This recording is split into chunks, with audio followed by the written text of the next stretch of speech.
حوثیوں کی جنگ میں جھونکے گئے یمنی بچوں کی واپسی۔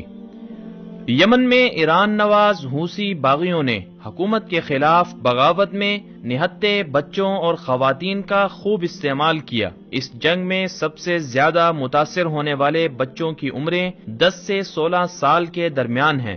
بیشتر بچے جنہیں اسکول میں قلم اور کتاب سے ہی شغف تھا اٹھا کر محاذوں پر پھینک دیے گئے، جس کی وجہ سے حوثی قبیلے کے سینکڑوں بچے اس جنگ میں اپنی جان سے ہاتھ دھو بیٹھے۔ کھیلنے کودنے اور پڑھنے کی عمر میں کم سن بچوں کو مکتب سے نکال کر مقتل میں لے جانے والے حوثی باغی پہلے تو بچوں کے والدین کو شدت پسندانہ ذہنیت کے ذریعے برین واشنگ اور ایموشنل بلیک میلنگ کرتے۔ جب بات نہ بنتی تو والدین کو دھمکاتے کہ بچوں کو ترغیب دے کر بھیجیں، نہ بھیجنے کی صورت میں قتل کی سنگین دھمکیاں دی جاتی۔ اگر اس حربے میں ناکامی ہوتی تو بچوں کو خود بہکاتے اور آخری ہتھیار کے طور پر بچوں کو سکولوں سے اغوا کر کے لے جاتے، اور والدین کو بچوں کی زندگی اور موت کے بارے کچھ معلوم نہ ہوتا۔ 2015 سے اب تک حوثیوں نے ہزاروں حوثی بچوں کی زندگیاں برباد کر کے انہیں ایرانی جنگ کا ایندھن بنایا۔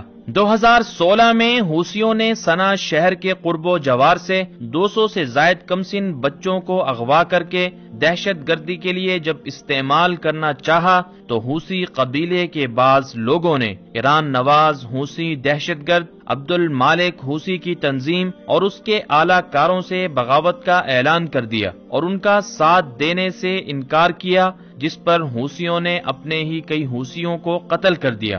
یمن میں ایران کی جانب سے پیدا کردہ خانہ جنگی میں متاثر یمنی بچوں کے مستقبل کو بچانے کے لیے انسانی حقوق کی تنظیموں اور عرب اتحاد کوشاں ہیں۔ عرب میڈیا کی ایک رپورٹ کے مطابق یمن میں جنگ کی آگ میں جھونکنے کے لیے حوثی ملیشیا کے ہاتھوں بھرتی کیے جانے والے بچوں کی بحالی کے لیے اقدامات کا نیا کورس شروع کر دیا گیا ہے۔ اس کورس کا مقصد پرتشدد ماحول سے نفسیاتی طور پر متاثرہ یمنی بچوں کو نارمل حالت میں لانا ہے۔ اس کورس کی فنڈنگ شاہ سلمان امدادی مرکز کی جانب سے کی گئی ہے اور اسے یمن کی وساق فاؤنڈیشن کے زیر نگرانی کروایا جا رہا ہے، کیونکہ حوثی ملیشیا کے ہاتھوں یرغمال بنائے گئے بچوں نے اپنے ارد گرد خون ریزی، تشدد، گولہ بارود اور کٹی پھٹی لاشیں دیکھیں۔ ان بچوں کو نارمل زندگی کی جانب راغب کرنے کے لیے کی جانے والی کوششوں کو عالمی سطح پر سراہا جا رہا ہے۔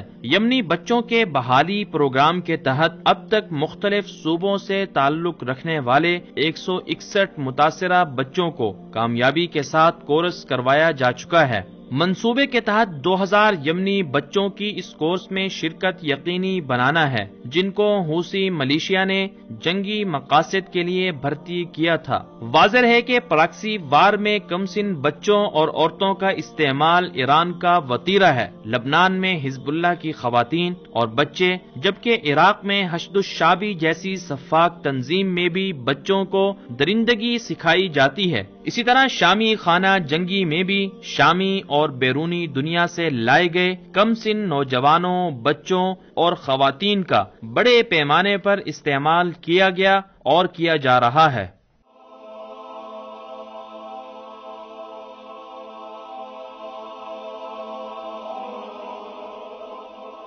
ایمان کی کرن، ہدایت کی شمع، وصال اردو۔